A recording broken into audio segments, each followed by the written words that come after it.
Olá, eu sou o professor Lucas Neto. Sejam bem-vindos a mais um programa Escola Bíblica no Celular. Hoje nós vamos estudar a lição de número 9, que tem como título A Corrupção dos Últimos Dias. Dentro deste tema, nós vamos falar sobre 3 assuntos, e o primeiro deles será os tempos trabalhosos. Em segundo lugar, vamos falar Paulo, o exemplo de obreiro em tempos difíceis. E em terceiro e último lugar, vamos falar sobre o ensino da palavra de Deus em tempos difíceis. Vamos então dar início à nossa aula de hoje, os tempos trabalhosos. O apóstolo Paulo inicia o 3º capítulo da 2ª carta a Timóteo, declarando sobre a incidência desenfreada dos males e das corrupções dos últimos dias, que se abateria no seio da humanidade, fruto de uma sociedade extremamente relativista e materialista em suas ações, onde o amor, principal sentimento e comportamento, ficaria à margem das relações sociais. É o que nós podemos ler na 2ª carta a Timóteo, capítulo de número 3, versículo 1, diz assim: Sabe, porém, isto, nos últimos dias sobrevirão tempos difíceis. Mas, que tempos difíceis seriam estes? Tempos que os homens demonstrariam toda a sua natureza comportamental, animalesca, selvagem e demoníaca, visando sempre a destruição das boas práticas de convivência social, onde cada um viveria por si numa extremada posição de fúria, individualismo, egolatria e penosidade. Neste contexto, o apóstolo Paulo nomeia pelo menos 19 males da alma humana, refletidos pelo comportamento e ao mesmo tempo adversos à palavra de Deus, os quais passamos a mencionar neste momento, com seu respectivo significado. 2 Timóteo, capítulo 3, versículos 2 a 5, diz assim: Pois os homens serão egoístas, avarentos, jactanciosos, arrogantes, blasfemadores, desobedientes aos pais, ingratos, irreverentes, desafeiçoados, implacáveis, caluniadores, sem domínio de si, cruéis, inimigos do bem, traidores, atrevidos, enfatuados, mais amigos dos prazeres que amigos de Deus, tendo forma de piedade, negando-lhe, entretanto, o poder. Foge também destes. Então aqui nós lemos pelo menos aí 19 características, e nós vamos aqui nomear uma a uma e dizendo o significado, para termos então uma ideia geral de como é esta sociedade dos últimos dias, segundo estas desqualificações, 19 males da alma humana. Em primeiro lugar, egoístas ou amantes de si mesmo. São aqueles que possuem um amor próprio excessivo, que levam a pessoa a exercer um egocentrismo, colocando em primeiro lugar os seus interesses, desprezando então qualquer interesse alheio. Como segunda característica de uma alma doente, são os avarentos ou amantes do dinheiro. São as pessoas que têm um apego sórdido aos bens materiais, principalmente ao dinheiro, com desejo de acumular riquezas, inserindo em sua alma a desqualificação de não ser generoso. Como terceira desqualificação, temos os jactanciosos ou presunçosos. São aqueles que julgam em sua altivez serem melhores que os outros em um determinado campo que regem os relacionamentos humanos. Como quarta desqualificação, arrogantes ou soberbos. São as pessoas que se acham nas características humanísticas mais elevadas do que os outros. São altivos, sempre se colocam no contexto de relacionamento humano como o dono da verdade. Como quinta desqualificação, blasfemadores. São aqueles que proferem ofensas verbalizadas contra o seu próximo e contra Deus, tipificadas em seus sórdidos comportamentos. Como sexta desqualificação, desobediente aos pais, são as pessoas que não aceitam os normativos declinados pelos pais, quebram as regras da boa convivência entre pais e filhos, detestam ordens e recusam em aceitá-las, porque não conhecem o princípio da autoridade do pai sobre a família dada por Deus. Como sétima desqualificação, ingratos. São aqueles que não reconhecem o bem e a ajuda que receberam de outra. Não valorizam o esforço ou ação empreendida por uma pessoa para o seu próprio benefício. Como oitava desqualificação, são os irreverentes ou profanos. No sentido religioso, são as pessoas que não respeitam o que é sagrado e as coisas divinas. Já no sentido sociológico, são as pessoas que não respeitam aos outros. Como nona desqualificação, os desafeiçoados ou sem afeto natural. São aqueles que em suas relações sociais não nutrem amor, carinho, simpatia e amizade para com outras pessoas. Como décima desqualificação, implacáveis ou irreconciliáveis. São as pessoas que não têm a capacidade de perdoar ou de não reconhecer que também precisam de perdão, mantendo sempre a disposição de manter-se em oposição e afronta ao seu próximo, sem qualquer possibilidade de paz entre os homens. Como 11ª desqualificação, nós temos os caluniadores. São aqueles que proferem ou manifestam por outros meios falsas acusações de qualquer ordem que fere a reputação e a honra de uma outra pessoa. Como 12ª desqualificação, incontinentes ou sem domínio de si. São as pessoas que não possuem um autocontrole, não possuem a capacidade de se dominarem a si mesmos, agindo sempre pela regência magna da emoção ou da vontade carnal, que na maioria das vezes ferem os princípios da boa conduta e de um bom tratamento social. Cruéis ou selvagens. 13ª desqualificação. São aqueles que manifestam o sentimento prazeroso de fazer as pessoas sofrerem e querem a qualquer custo, de forma impiedosa e desumana, ver este sofrimento consumado nas pessoas. 14ª desqualificação. Inimigos do bem. São as pessoas que têm aversão em realizar o bem para uma pessoa e que sistematicamente odeia o que é de bem ou o que é bom. 15ª desqualificação. Traidores. São aqueles que promovem ações que se caracterizam por falta de lealdade, quebra da fidelidade e de confiança para com o próximo. 16ª desqualificação. Atrevidos, obstinados ou indiferentes. São as pessoas que tratam os outros com desrespeito, não observando os limites da privacidade moral ou o direito da liberdade dos outros.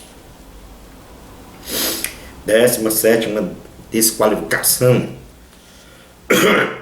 São enfatuados ou embriagados de orgulho. São aqueles que sempre agem com vaidade e orgulho, demonstrando um caráter de exibicionismo, vangloriando-se pelas suas relativas qualidades. 18ª desqualificação. Amantes dos deleites. São as pessoas que se dobram aos prazeres carnais, especialmente aos prazeres da volúpia, os prazeres sexuais. 19ª desqualificação. Religiosos são aqueles que manifestam uma aparência extrema de sentimento religioso, isto é, de terem comunhão com Deus, mas na prática, corroborados pelos seus respectivos comportamentos, negam o amor às coisas de Deus. O homem, somente presidido pelo Espírito Santo, pode manifestar em seu comportamento moral, social, ético e espiritual o fruto do Espírito. Amor, alegria, paz, longanimidade, benignidade, bondade, fidelidade, mansidão e domínio próprio. Onde este próprio homem, presidido pelo Espírito do Senhor, jamais absolverá estes males pecaminosos comportamentais dos últimos dias, exalados por Paulo a Timóteo, que nós acabamos de mencionar. Pois a excelsa palavra do Senhor diz que contra o fruto do Espírito Santo não há lei e muito menos condenação. Nós podemos ler em Gálatas, capítulo de número 5, versículos 22 a 23, que diz assim: mas o fruto do Espírito é amor, alegria, paz, longanimidade, benignidade, bondade, fidelidade, mansidão, domínio próprio.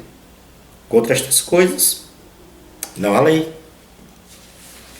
Na sequência da carta, um ponto extremamente preocupante, assinalado pelo apóstolo Paulo, é que no meio da comunidade da igreja de Éfeso existiam falsos mestres, que além de serem detentores das 19 qualificações que já mencionamos, possuíam ainda os seguintes males comportamentais. Dando então uma sequência dessa desqualificação. A primeira, de sedutores. São aqueles que agem de forma leviana, premeditada, dissimulada e sem qualquer consideração com as pessoas, induzindo-as a pecarem, buscando a sua própria satisfação. Nós podemos ler na segunda carta a Timóteo, capítulo de número 3, versículo 6, que diz assim: pois entre estes se encontram os que penetram sorrateiramente nas casas e conseguem cativar mulherinhas sobrecarregadas de pecados, conduzidas de várias paixões. Ainda como uma segunda desqualificação, tornando então aí a 21ª, são enganadores. São pessoas que apresentam sofismas às outras pessoas, ou seja, mostram um fato não verídico, uma mentira, como se fosse um fato verdadeiro. 2 Timóteo capítulo 3, versículo 7 diz assim: que aprendem sempre e jamais podem chegar ao conhecimento da verdade. E como 22ª desqualificação, rebeldes. São aqueles que resistem de forma permanente às normas estabelecidas por uma organização para o seu bom funcionamento.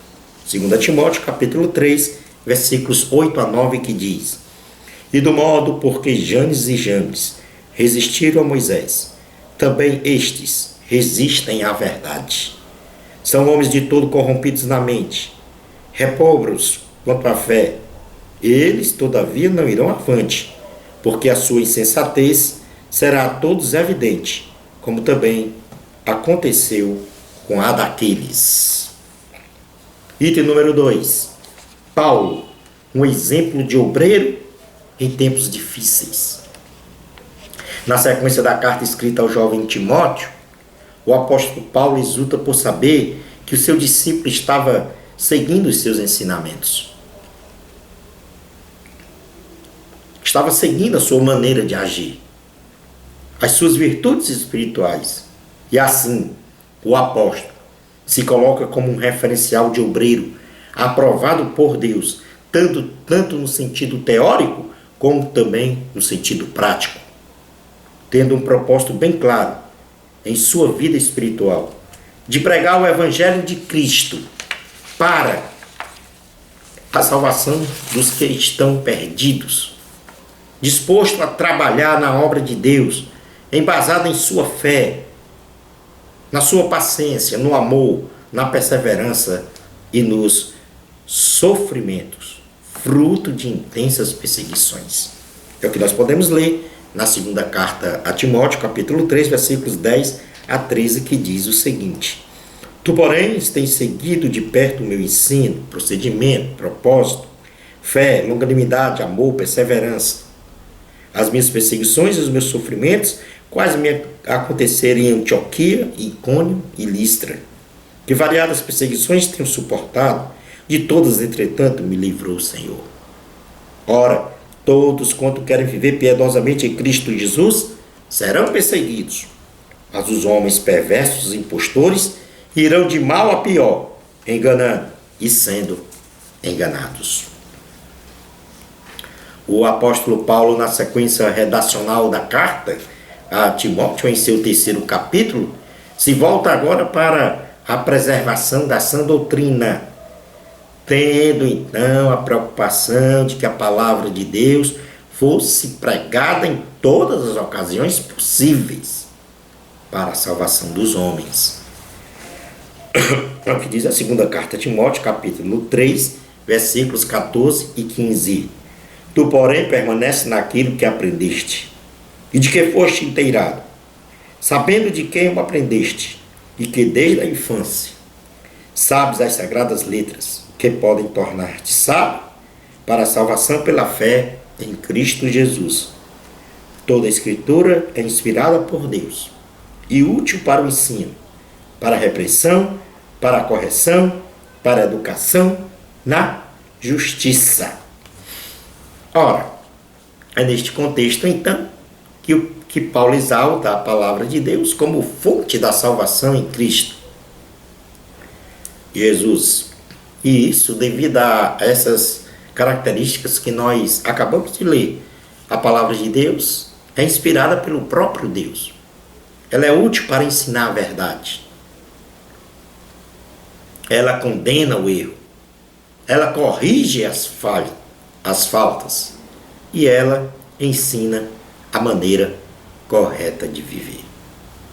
Como servos de Deus, devemos viver pela fé em Cristo Jesus e pela exata compreensão da palavra de Deus, para nesta condição ficarmos preparados e prontos para fazer a obra de Deus e todo tipo de boas ações.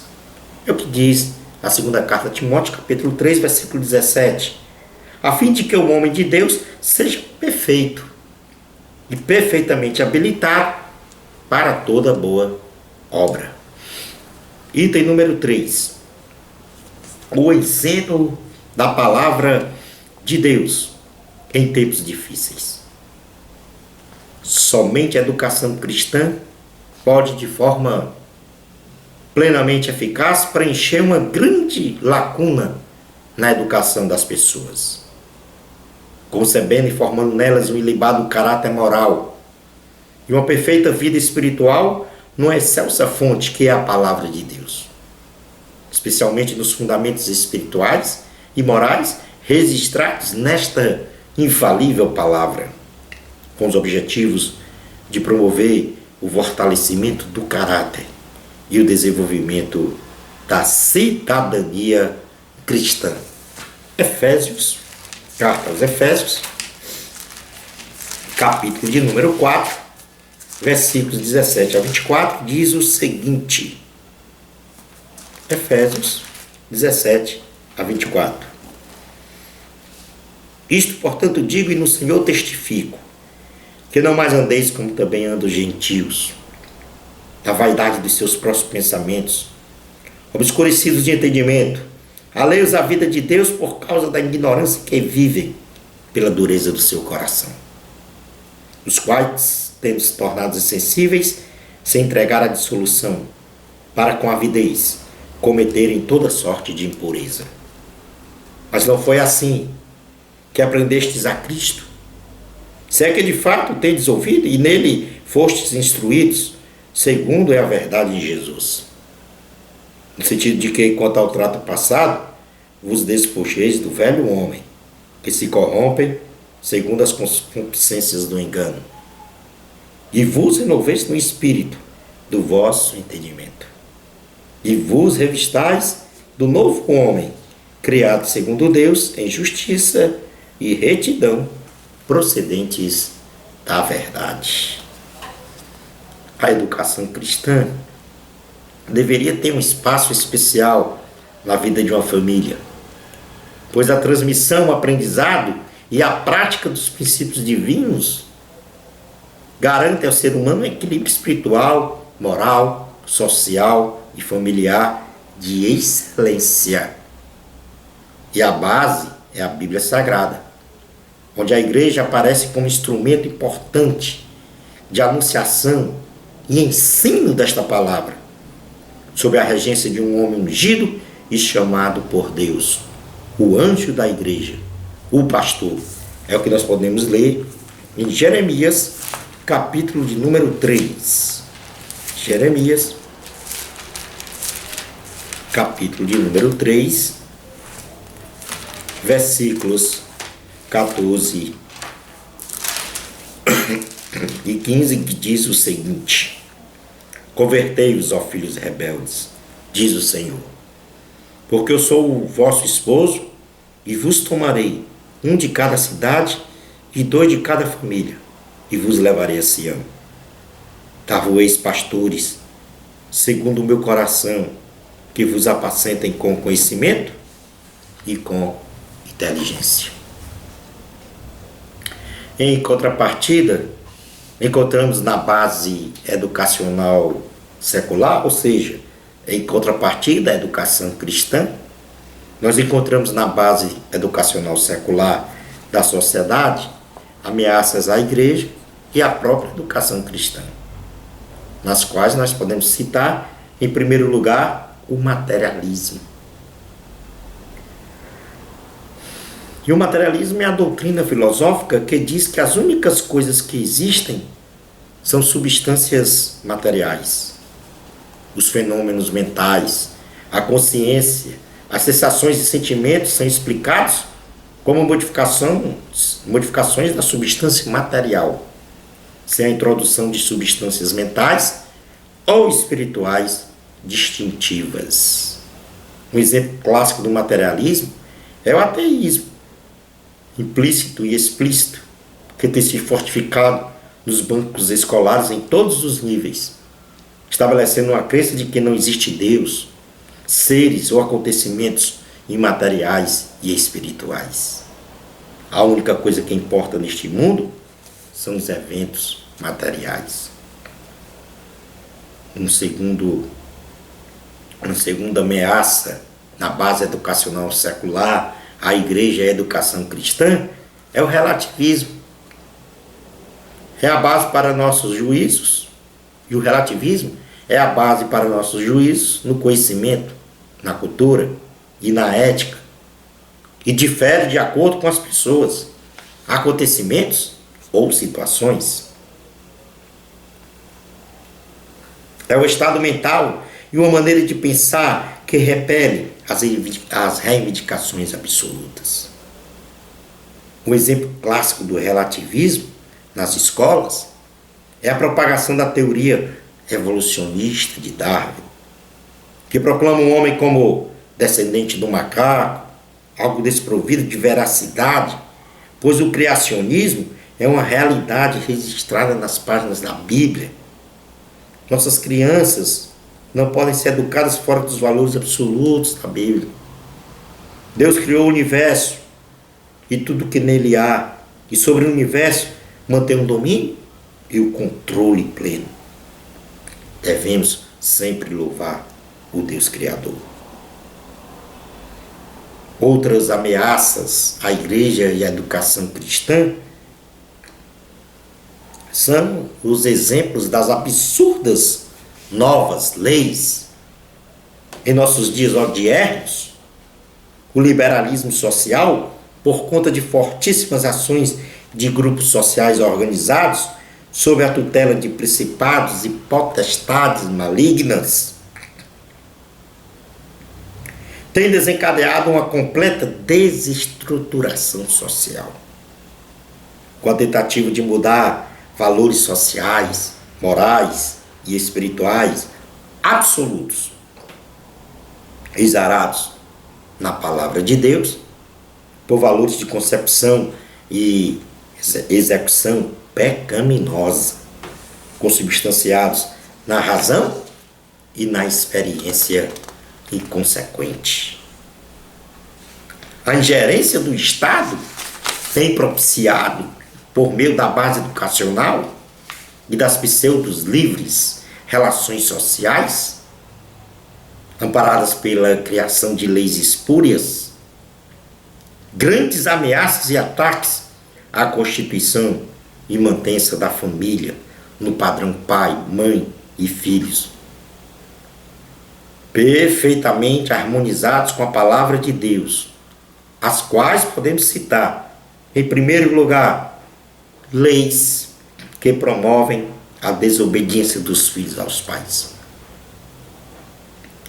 O liberalismo social prega a pseudo-liberdade da criação dos filhos, onde pais que vierem a aplicar qualquer ação de natureza disciplinar a filhos desobedientes ou rebeldes devem ser passíveis de punições, inclusive com a perda do poder sobre os filhos, que poderão ser recolhidos a instituições governamentais para serem educados por agentes do governo. A Bíblia Sagrada ordena que os pais devem ser os educadores por excelência de seus filhos, inclusive com a aplicação de punições disciplinares, para que os efeitos sobre a formação espiritual, emocional e intelectual dos filhos sejam benéficas e duradouras. E isto nós lemos em Provérbios,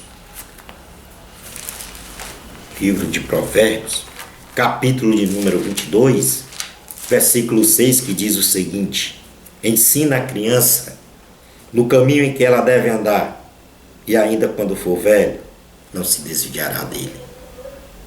Provérbios 23, 12 e 14 diz assim a palavra do Senhor: aplica o coração ao ensino, e os ouvidos às palavras do conhecimento. Não retires da criança a disciplina, pois se a fustigares com a vara, não morrerá. Provérbios 13, 24. Diz assim a palavra do Senhor. Provérbios 13, 24. O que retém a vara, aborrece a seu filho, mas o que o ama, cedo o disciplina. Provérbios 29, 15 e 17. Diz assim a palavra do Senhor: a vara e a disciplina dão sabedoria, mas a criança entregue a si mesmo vem a envergonhar sua mãe. Quando os perversos se multiplicam, multiplicam-se as transgressões, mas os justos verão a ruína deles. Corrige o teu filho e te dará descanso, dará delícias à tua alma. Como ameaças à igreja e à educação cristã, nós temos também as leis que legalizam o aborto. Grupos sociais têm aventado a legalização do aborto, através da permissão para interrupção da gravidez até a 12ª semana de gestação. A palavra de Deus condena veementemente esta prática, pois ninguém tem o direito de tirar a vida de um ser humano indefeso, criado por Deus. Ademais, esta irresponsável legalização do aborto fomentaria a promiscuidade no âmbito das famílias, especialmente nas jovens e adolescentes, ferindo frontalmente os princípios doutrinários manifestados por Yahvé na Bíblia Sagrada. E é o que nós podemos ler no Evangelho de Jesus Cristo, segundo escreveu Mateus, capítulo de número 5, versículos 21 e 22, que diz o seguinte: ouvistes que foi dito aos antigos, não matarás, e quem matar estará sujeito a julgamento. Eu, porém, vos digo que todo aquele que sem motivo se irá contra seu irmão estará sujeito a julgamento. E quem proferir um insulto a seu irmão estará sujeito a julgamento do tribunal. E quem lhe chamar tolo estará sujeito ao inferno do fogo. Como terceiro ponto, nós temos leis que buscam a legalização da prostituição como profissão. A prostituição é a mais relevante destruição da dignidade humana, pois corpo, prazeres carnais são trocados por dinheiro, onde o ser humano passa a ser objeto descartável. A sociedade prostituída no campo sexual desestabiliza a família, cria relações promíscuas, traições, quebra de confiança, adultérios, homicídios e outros males sociais de consequências danosas, imensuráveis. Não há como tolerar a prática da prostituição, que é condenada pelo Senhor em todos os aspectos, em sua palavra. Jesus condena o pecado da prostituição, mas ama e perdoa o pecador arrependido.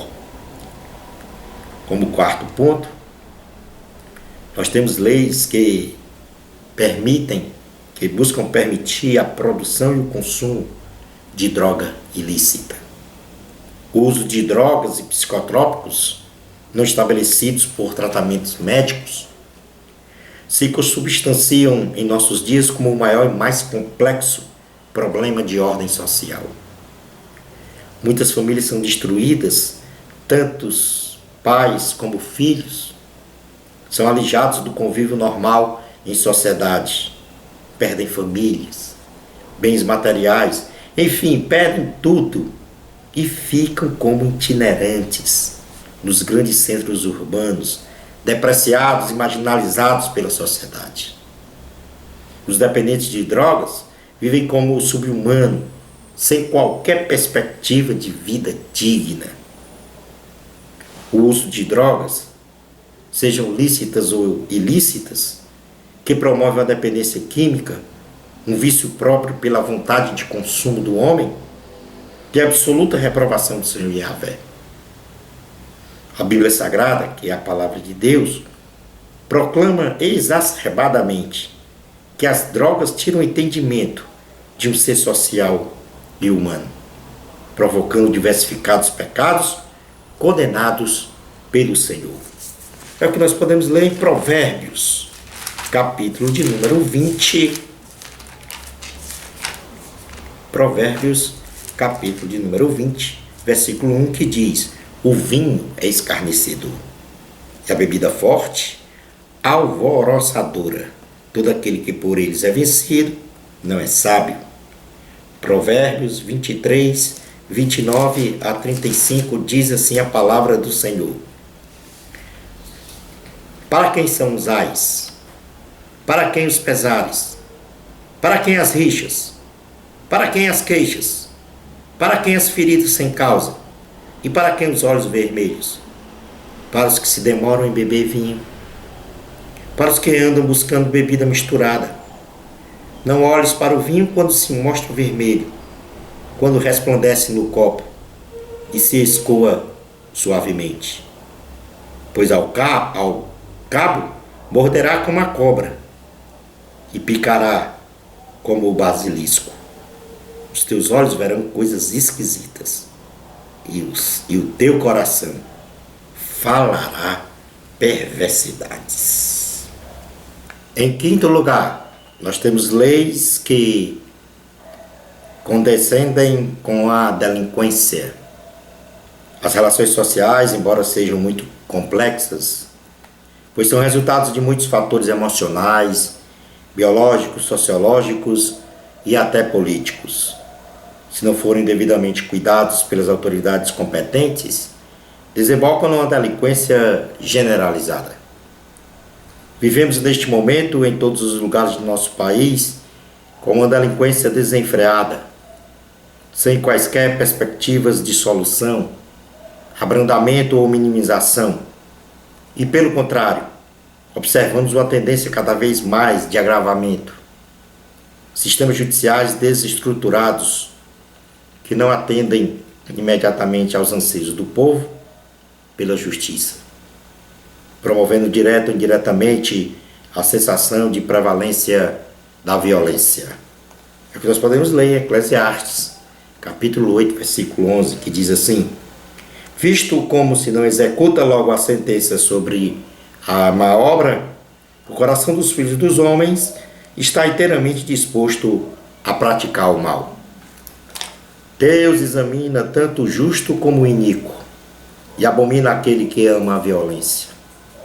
É no coração do homem que nasce toda sorte de pecado, e é no coração dele, deste mesmo homem, transformado por Cristo, que o desejo delinquente é aniquilado. Em sexto lugar, leis que promovem novas relações matrimoniais também ameaçam a igreja e a educação cristã. Sobre estes modelos matrimoniais que o liberalismo social intenta padronizar como relação social familiar, nós temos casais do mesmo sexo, casamentos arranjados pelas redes sociais e empresas especializadas, casamentos com cada cônjuge morando na casa de seu respectivo pais, união de um homem com uma mulher para apenas gerar filhos e satisfazer o sonho de ser pai ou mãe, e as relações sexuais ilícitas, entre outras. Estes modelos fogem do padrão dado por Deus para o casamento monogâmico, heterossexual e indissolúvel. É o que nós podemos ler na primeira carta aos Coríntios, capítulo de número 7, versículo 10, que diz assim a palavra do Senhor: ora, aos casados ordeno, não eu, mas o Senhor, que a mulher não se separe do marido. Tanto caracterizando o casamento indissolúvel, monogâmico e heterossexual. Concluindo a nossa aula de hoje, o cristão, na sua genuína essência, é um modelo tridimensional de Cristo. E vivendo com integridade, idoneidade, honestidade neste mundo, em tempos difíceis, deve demonstrar que é luz sobre as trevas, não se conformando e nem agindo segundo os valores putrefratos desta sociedade corrompida em seus valores morais, éticos, sociais e espirituais. Uma bênção de Deus para você. Amor a Cristo. Até o nosso próximo programa, Escola Bíblica no seu lar, se Deus permitir.